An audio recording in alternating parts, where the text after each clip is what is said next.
যিবিলাক মানে প্ৰফেচনেলি কাম কৰি আছে কিন্তু তাৰ বাহিৰেও এক্সট্ৰা টাইম দি কোৰ্চটো কৰি আছে। আৰু এই কোৰ্চটো তুমি যদি বেলেগ এটা কোৰ্চো কৰি আছা, ধৰা তোমাৰ ক'ৰবাত কলেজত কৰি আছা বা ক'ৰবাত বেলেগ জেগাত কৰি আছা, তাৰ লগতে তুমি এই কোৰ্চটো কৰিব পাৰা।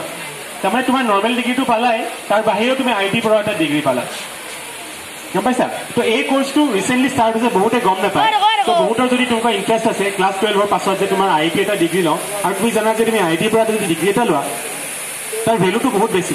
পাছত তুমি চাকৰি কৰিবা, চাকৰিৰ কাৰণে এপ্লাই কৰিবা, যি কৰ্মে নকৰা, যেতিয়া তোমাৰ দেখিব যে তোমাৰ IT পৰা এটা ডিগ্ৰী আছে, তাৰ ভেলুটো বহুত বেছি।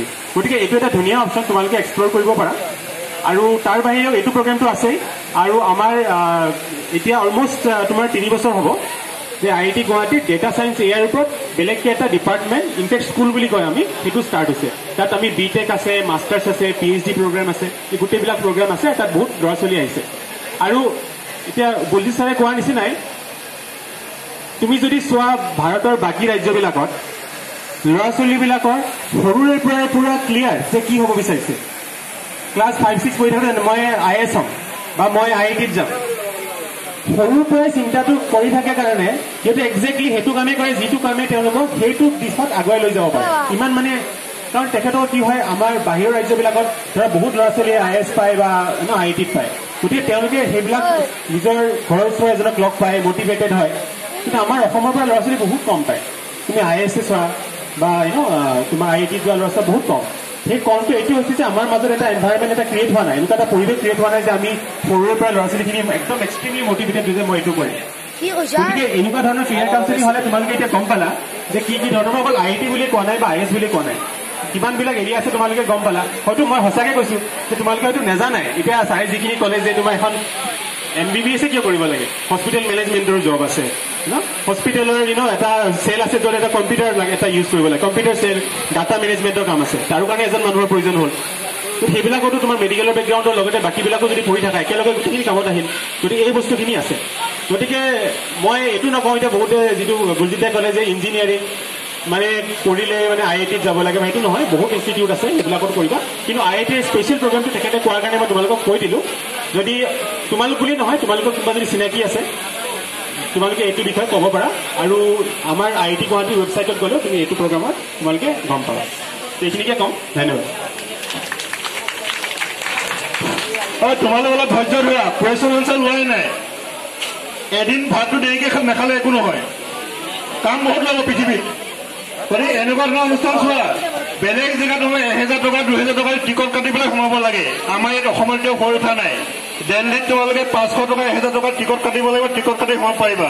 আৰু যিজনে ক'ব আহে এজন 50 লাখ টকালৈকে লয়, তোমালোকে ইণ্টাৰনেটত চাৰ্চ কৰিলে পাবা এজন কেৰিয়াৰ কাউন্সিলে কিমান চাৰ্জ কৰে। তোমালোকে এনেকুৱা অনুষ্ঠান পাইছে, ইমান কেইজন ব্যক্তি আহিছে। গতিকে তোমালোকে আৰু আটাইতকৈ তোমালোকে যেতিয়া চাকৰি কৰিবা তোমালোকে থাকিব লাগিব ন, 9টা বজাৰ পৰা 5টালৈকে ডিউটি কৰিবই লাগিব। তো এইটো ধৰি লোৱা, ডিউটি বুলি ধৰি লোৱা। আৰু পৃথিৱীৰ আটাইতকৈ ইজি কামটো হ'ল পঢ়া কামটো। আটাইতকৈ ইজি কামটো হ'ল পঢ়া কামটো। কিতাপত আছে, শিক্ষকে পঢ়াব, পৰীক্ষাত লিখিব লাগে, ইণ্টাৰভিউ দিবা, চাকৰি পালা। যেতিয়া চাকৰি পাবা তেতিয়াবা টেনশ্যন আৰম্ভ হৈ গ'ল। তাক কিমান টকা দিবা, কি কৰিবা, ঘৰ আমুকে খুজিব, আমুক টকা লাগে, আমুকত লাগে, তামুকত লাগে। এতিয়া ষ্টুডেণ্ট লাইফৰ নিচিনা ইজি লাইফ নাই। গতিকে অলপ ধৈৰ্য ধৰা। গতিকে কুৱেশ্যন আনচাৰটোৱে মেইন। এতিয়া আমি কৈ আছো, কৈ থাকিলেও নহয়। তোমালোকে কি বিচাৰিছা হ'বৰ কাৰণে? মই কৈছোঁ যে প্ৰশ্নৰ উত্তৰ ইণ্টাৰনেটত চাৰ্চ কৰি নোপোৱা। তোমালোকে যিটো প্ৰশ্ন সুধিবা বিচাৰিছা জানিবৰ কাৰণে, সেইটো ইণ্টাৰনেটত চাৰ্চ কৰি নোপোৱা, যিমান হাজাৰবাৰ বিচাৰি থাকিলেও। ইণ্টাৰনেটত কিবা এটা বস্তু বিচাৰিলে 3 ঘণ্টা গুচি যাব, পাহৰি থাকিবা কি বস্তু বিচাৰি ইণ্টাৰনেট চাৰ্চ কৰিছিলা। এতিয়া আমাৰ ইয়াত IIT ষ্টাফো আছে, 3জন আছে। তেওঁলোকে কেনেকৈ যোগদান কৰিছিলে, তেওঁলোকৰ বিষয়ে IIT এতিয়া তোমালোকেতো চবেইটো পঢ়িব নহয়। কোনোবা IITত চাকৰি পাবৰ কাৰণেতো বিচাৰিব পৰা। IITত মই চাকৰি মই কৰোঁ। এতিয়া উৰিয়া ভাষাত আমি শুনিম, উৰিয়াটো অসমীয়া নিচিনাই। উৰিয়াত ক'বৰ কাৰণে কৈছোঁ মই, ইংলিছত ক'বৰ কাৰণে, হিন্দীত ক'বৰ কাৰণে। উৰিয়াত ক'ব, উৰিয়াটো অসমীয়া নিচিনাই। বেংগলী, উৰিয়া, অসমীয়া একে same. Please tell in Odia about your introduction. ଧନ୍ୟବାଦ। ମୁଁ କିଛି ଓଡ଼ିଆରେ କହିବାକୁ ଚାହୁଁଛି। ଆମ ଓଡ଼ିଆ ଆଉ ଆସାମିଜ ଯେଉଁ ଭାଷା ଯେଉଁ ବହୁତ ସମାନତା ଅଛି। ଯେଉଁ ଆପଣଙ୍କର ଯେଉଁ ଆସାମର ଜାତୀୟ କବି ଲକ୍ଷ୍ମୀନାଥ ବେଜବରା, ଯେ ଆମ ସମ୍ବଲପୁର ଡିଷ୍ଟ୍ରିକ୍ଟରେ ସେ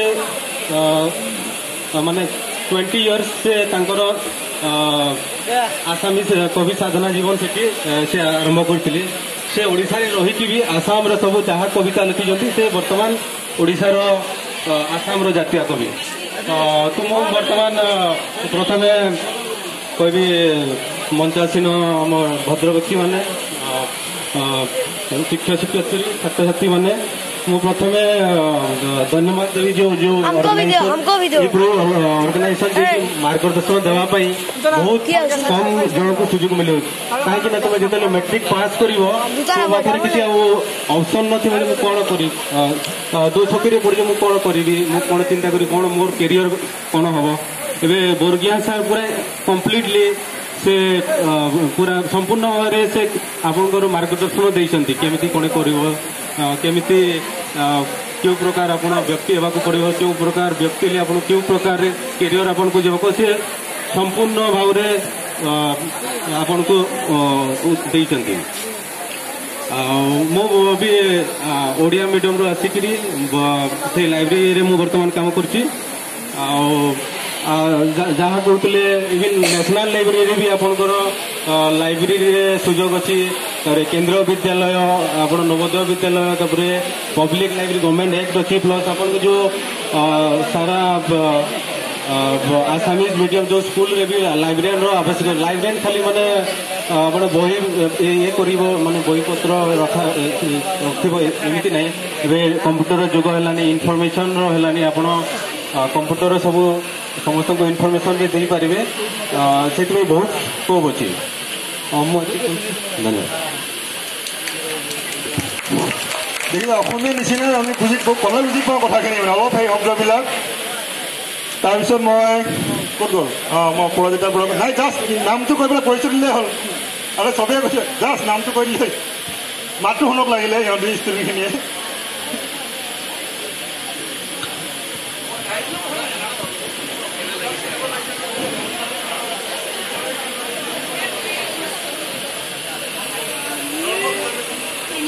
বিশেষ একো ক'বলগীয়া নাই খালি মই আৰু এটা কথা ক'ব বিচাৰিম বাকীটো চবেই ক'লেই ধৰক মই কৰি আছোঁ এতিয়া এডমিনিষ্ট্ৰেশ্যনত মোৰ কাম হৈছে মানে মই কৰি আছোঁ গুৱাহাটী মিউনিচিপাল কৰ্পৰেশ্যনত আৰু মোৰ কামবোৰ মানে চব এমপ্লয়ী ফাইল লগত ৰিলেটেড গতিকে যোনখিনি ধৰক হিউমেন ৰিচোৰ্চ মেনেজমেণ্ট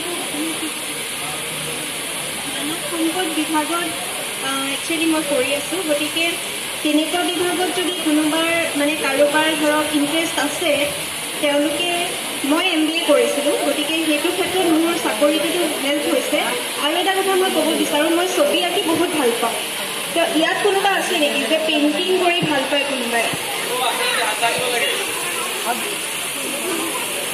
তো সেইটো ক'ব বিচাৰোঁ যে পেইণ্টিঙত মই মোৰ কেৰিয়াৰটো তেনেকৈ আগবঢ়াবলৈ মই মানে ইমান সুযোগ নাপালোঁ বা মই সেইটো ক্ষেত্ৰত নগ'লোঁ কিন্তু মই ছবি আঁকি ভাল পাওঁ আৰু মই জানো যে পেইণ্টিঙতো বহুত স্ক'প আছে গতিকে আপোনালোকে সেইটো কৰি যদি ভাল পায় আপোনালোকৰ 100% দি পেলাই আপোনালোকে সেইটো কামো কৰিব পাৰে গতিকে মোৰ পৰা ক'বলগীয়া ইমানখিনি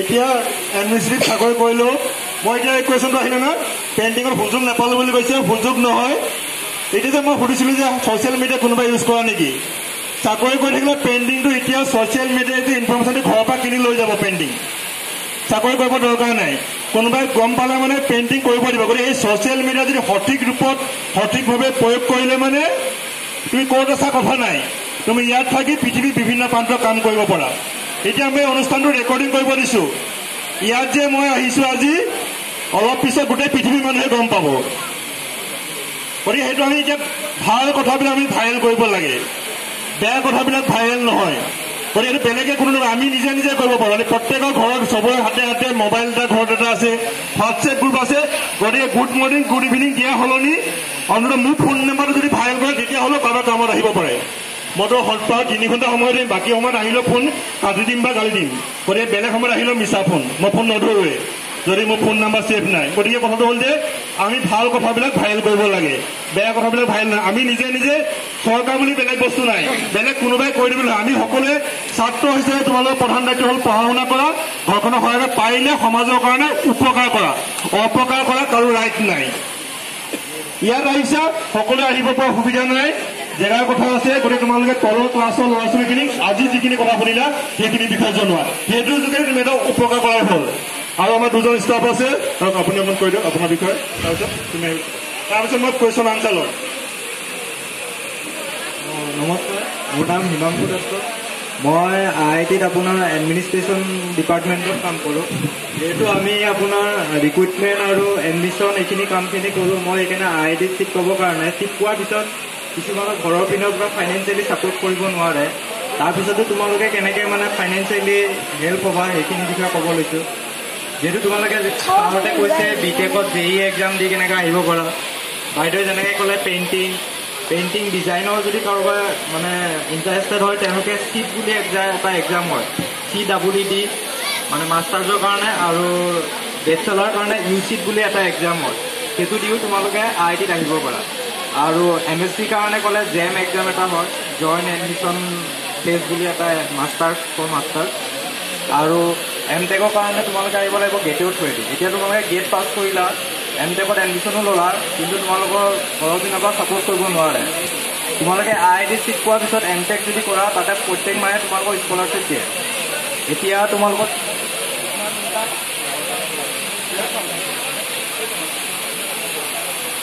12,400 টকাকৈ প্ৰত্যেক মাহে তোমালোকৰ বেংক একাউণ্টত IIT পইচা দিব। MTech 2 বছৰ কৰিব লাগিব, 2 বছৰৰ কাৰণে তোমালোকক দিব। তুমি বোলে MTech কৰাৰ পিছত ৰিচাৰ্চ কৰিম বুলি ভাবিছা, তোমালোকে PhD কৰিম বুলি ভাবিছা, PhD কৰাৰ পিছত PhD কৰি থাকোঁতে তোমালোকৰ 5 বছৰৰ কাৰণে IIT-য়ে দিব 45,000 টকাকৈ প্ৰত্যেক মাহে তোমালোকৰ বেংক একাউণ্টত সোমাই দিব। তোমালোকে ঘৰকো ছাপোৰ্টে কৰিব পাৰিবা।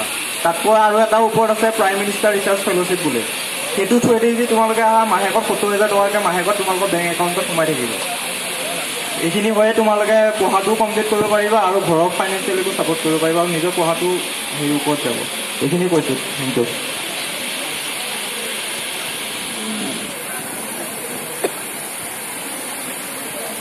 নমস্কাৰ, মোৰ নাম দীপজ্যোতি বৰুৱা। মই IIT গুৱাহাটীত কাম কৰিব বেছি সময় হোৱা নাই। এই বছৰৰে জানুৱাৰী মাহৰ পৰা মই নিযুক্তি হৈছোঁ। তো বৰ্তমান মই NSS চেলত এজ এ জুনিয়ৰ এছিষ্টেণ্ট নিয়োগ হৈছোঁ। কাম কৰি মোৰ খুবেই ভাল লাগিছে আণ্ডাৰ দেৱাংগ ছাৰৰ লগত। আৰু বাকী বিষয়ববী আছে যিয়ে মোক সহায় কৰি আছে, মোৰ কামখিনি বুজি পোৱাত সহায় কৰিছে। মই একচুৱেলি BCom ফিল্ডৰ হয়, মই BCom পাছ কৰিছোঁ। তাৰপাছত মই প্ৰজেক্ট মেনেজমেণ্ট অফিচ, যিটো আপোনাৰ DRDO অফিচৰ আণ্ডাৰ ডিফেন্স, তো তাত মই কাম কৰিছিলোঁ প্ৰায় 1 বছৰ 2 মাহমান কৰিছিলোঁ। তাৰপাছত IIT-ত আহিলোঁ, IIT-ত আহি কামবিলাক শিকি আছোঁ বৰ্তমান। আজিকালিৰ যুগত পইচা ইনকাম কৰিবৰ কাৰণে, কেৰিয়াৰ বনাবৰ কাৰণে আপোনালোকে মন কৰিব পাৰে ভাইটিজনে ভিডিঅ'গ্ৰাফী কৰি আছে। তো এই ভিডিঅ'গ্ৰাফীৰ ফলত তেওঁ যদি এডিটিংখিনি জানে কৰিব, ভালদৰে যদি ভিডিঅ'টো বনাব পাৰে, পাব্লিছ কৰিব পাৰে। আপোনালোকে জানে আজিকালি ইউটিউব, ফেচবুক, ইনষ্টাগ্ৰাম এইবিলাকৰ পৰা মনিটাইজেশ্যন কৰি বহুত টকা ঘটিব পাৰে, হয়। তো এই ভিডিঅ'গ্ৰাফী এডিটিং শিকি পেলাই আপোনালোকে কোনোবা নিউজ পৰ্টেল বা নিজাববীয়াকৈ শিকিব পাৰে, তাত আপলোড কৰিব পাৰে। তাত নিযুক্তি হ'লে তাৰ পৰা আপুনি এটা ভাল ইনকাম চ'ৰ্চ উলিয়াব পাৰে। আৰু যদিহে তাতকৈ আৰু বেছি ভাল কামবিলাক জানে, আপোনালোকে ডাঙৰ ডাঙৰ চিনেমাবিলাকত এডিটিং কৰিব পাৰিব, ফটোগ্ৰাফী শিকিলে সেইবিলাকৰ ওপৰত ইনকাম আহিব পাৰিব। আৰু এটা আহিছে কি কণ্টেণ্ট ক্ৰিয়েটৰ।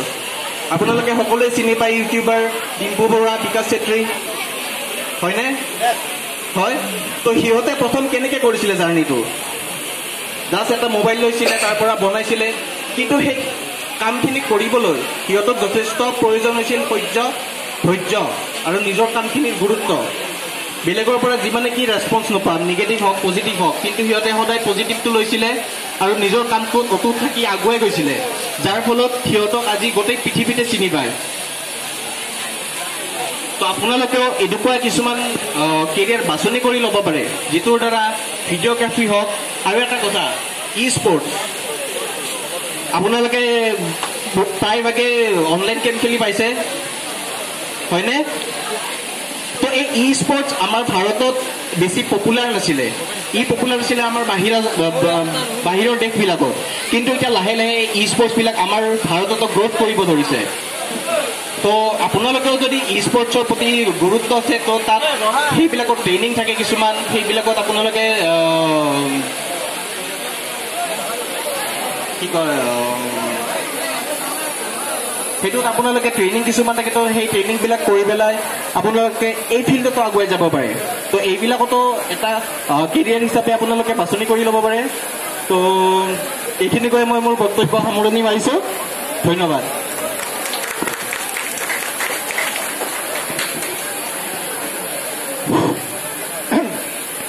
এতিয়া ক'লে যে ইউটিউবাৰ হৈ পেলাই উপাৰ্জন কৰিব পাৰে। এতিয়া কথাটো হ'ল অকল ইউটিউবাৰ হ'লেই নহ'ব, সমাজৰ কাৰণে এটা পজিটিভ বাৰ্তা দিব লাগিব। হাতী ঘোঁৰা XYZ কৰি পেলাই ইনকম কৰি নিজে নিৰ্ভৰশীল হ'লে নহ'ব, সমাজৰ সোনকালে প্ৰদূষিত নহয়, সেইটো কথা আমি মনত ৰাখিব লাগিব। উপাৰ্জন চবেই কৰে, চুৰ এজনে উপাৰ্জন কৰে, গতিকে তেনেকৈ নহয়, আমি সেইটো কথা মনত ৰাখিব লাগিব। আৰু ভুকুতে কলটো নপকে। Rome was not built in a day, but the word impossible says I am possible. অসম্ভৱ বুলি একো কথা নাই, সেইটো কথা আমি মনত ৰাখিব লাগিব। এতিয়া বহুত গুচিয়ে গৈছেগৈ, গতিকে এতিয়া তোমালোকৰ পৰা কেইটামান প্ৰশ্ন লাগে। প্ৰশ্ন নহ'লে আমি ইমানখিনি কথা কৈ থকা মিনিংলেছ হ'ব। যেতিয়া প্ৰশ্ন আহিলে তেতিয়া গম পোৱা যাব তোমালোকৰ কামত আহিছে নে নাই। অন্ততঃ যিসকলে এতিয়া উপস্থিত আছা, তোমালোকে কেইটামান প্ৰশ্ন সোধা, মই বা আমাৰ বাকী কেইজনে উত্তৰ দিম। তুমি প্ৰথমে তুমি কি হ'ম বুলি ভাবিছা, ভয় কৰিব নালাগে। এইটো প্ৰশ্নটো সোধালে তোমাৰ একো ডাঙৰ কথা নহয়, লাজৰ কথা নহয়। সেইটো তুমি কি ভাবিছা, এতিয়ালৈকে শুনি কি বুজিলা, বা তোমাৰ মনত কি আছে যে এইটো হ'বলৈ কি হ'ব লাগিব। আহা ইয়ালৈ, আহা ইয়ালৈ, সেই প্ৰশ্নটো উঠাই নামটো ক'বা। মই মিনিমাম 10টা বা 20টা কুৱেশ্যন লাগিব মোক।